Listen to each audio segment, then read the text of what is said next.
It was just another busy Friday night at Bella's diner. The kind of night where the clatter of dishes and the hum of conversation filled the air like a symphony. The smell of sizzling burgers and freshly brewed coffee wafted through the small, cozy restaurant, and the neon sign outside flickered faintly, casting a warm glow on the rain-slicked pavement. But for Emily, the young waitress with a heart as big as her dreams, this night would be anything but ordinary.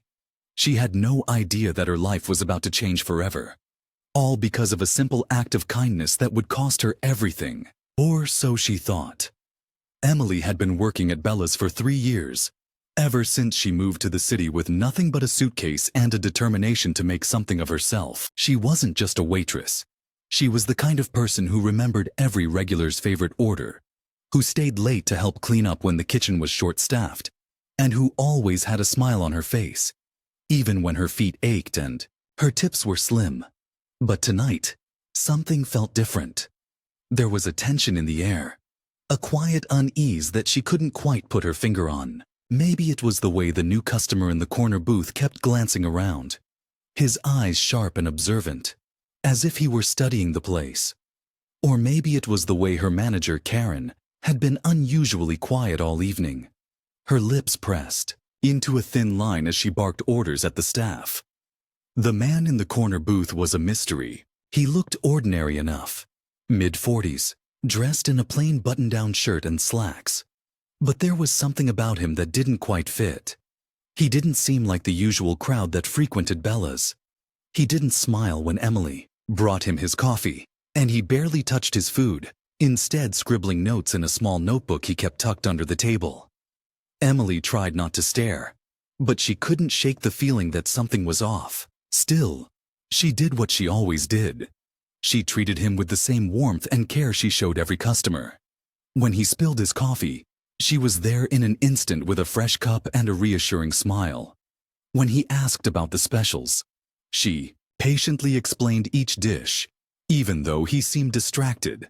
And when he left without leaving a tip, she didn't complain. She just cleared the table and moved on to the next customer. But the next morning, everything changed. Emily arrived at the diner early, as she always did, only to find Karen waiting for her at the door with a grim expression. "Emily," Karen said, her voice tight. "We need to talk." Before Emily could even ask what was wrong, Karen handed her a pink slip and told her she was being let go. "It's not personal," Karen said, avoiding Emily's eyes. "It's just business." Emily felt like the floor had been ripped out from under her. She had given everything to this job, to this place, and now, just like that, it was over. She didn't understand. What had she done wrong? Was it the spilled coffee? The missing tip?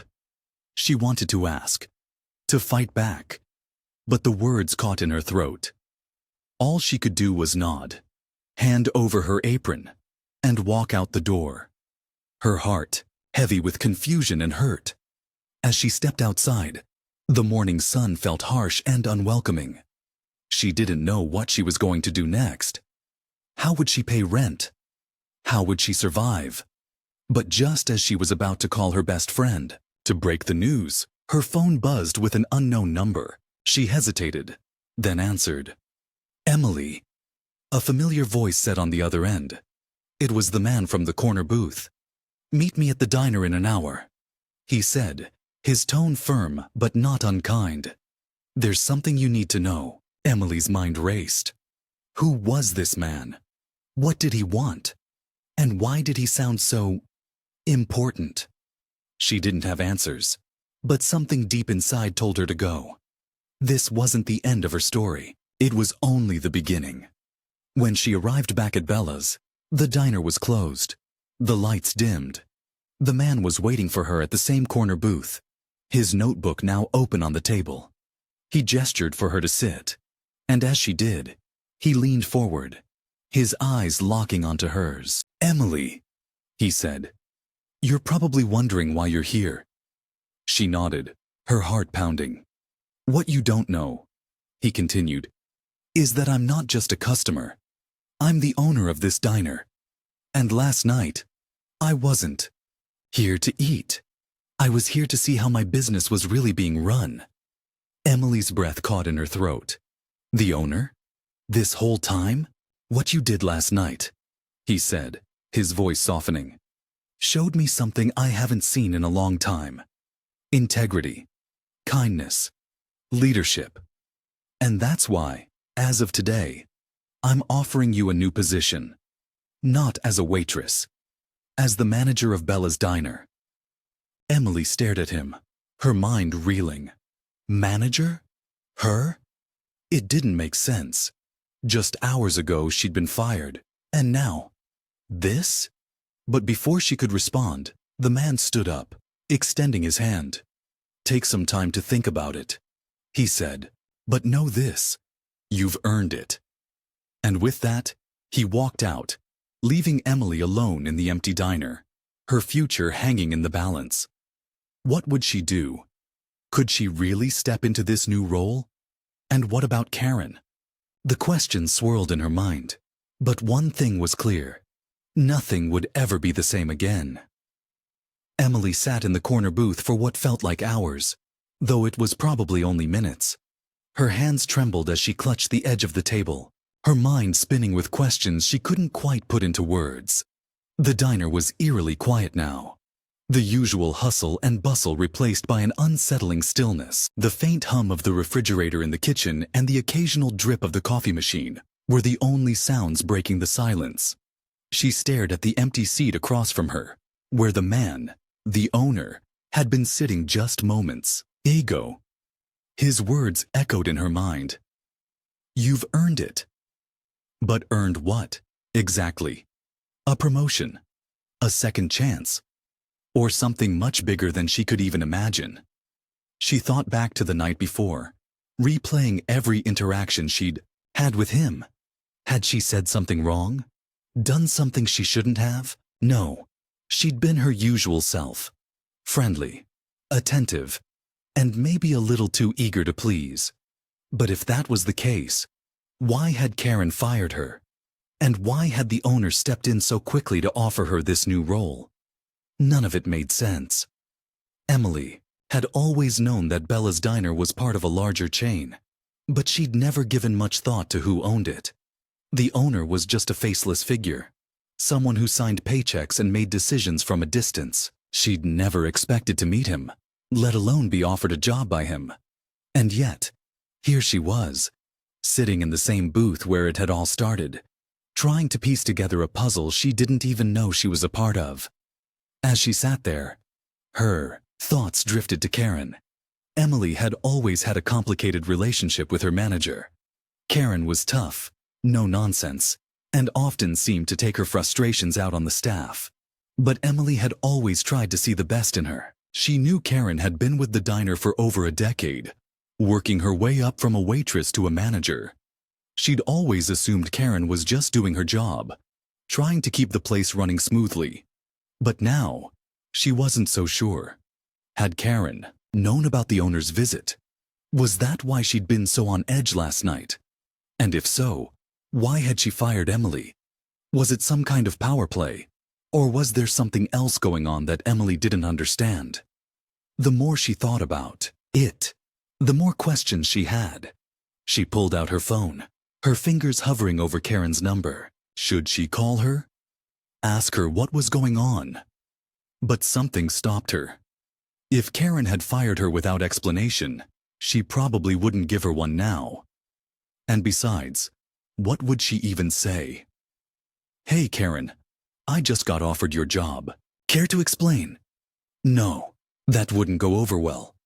Emily sighed and put her phone away, deciding to focus on the one thing she could control, figuring out what she wanted to do next. The owner's offer was tempting, but it also terrified her. She'd never been a manager before. Sure, she knew the diner inside and out, and she got along with most of the staff.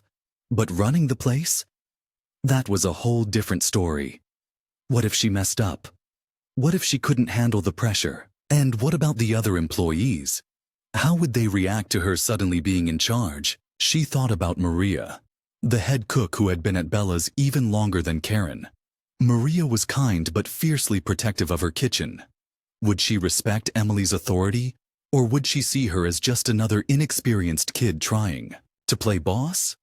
And then there was Jake, the new busboy who always seemed to be slacking off.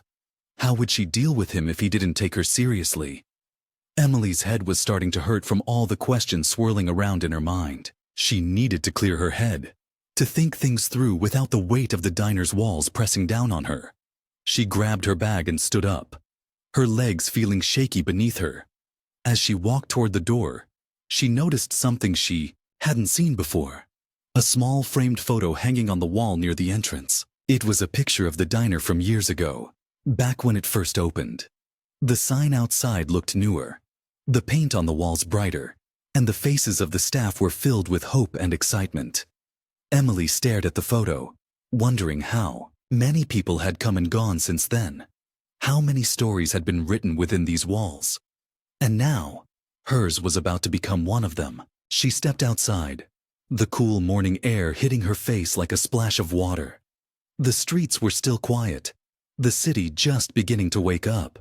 She started walking, not really sure where she was going, just needing to move. As she walked, she thought about her life before Bella's. She'd come to the city with big dreams, but those dreams had slowly been chipped away by the reality of long hours, low pay, and endless bills. She'd told herself it was just temporary, that she'd figure things out eventually. But now, standing on the edge of something that could change everything, she wasn't sure she was ready. What if she failed? What if this was just another dead end? But then she thought about the owner's words again. "You've earned it." He'd seen something in her, something she hadn't even seen in herself. Maybe this was her chance to prove that she was more than just a waitress, more than just someone who got by. Maybe this was her chance to finally take control of her life. But before she could make a decision, she needed answers. Who was this owner really? And why had he chosen her? She didn't know where to start, but she knew one thing for sure. She wasn't going to let this opportunity slip away without a fight. As she turned the corner, her phone buzzed again. This time, it was a text from an unknown number. "Meet me at the address below. Noon. Come alone." Below the message was an address she didn't recognize. Emily's heart skipped a beat. Was this from the owner? Or was it someone else entirely? She didn't know, but she knew one thing. She had to find out. Whatever was happening, it was bigger than her, bigger than the diner, and she was about to step right into the middle of it.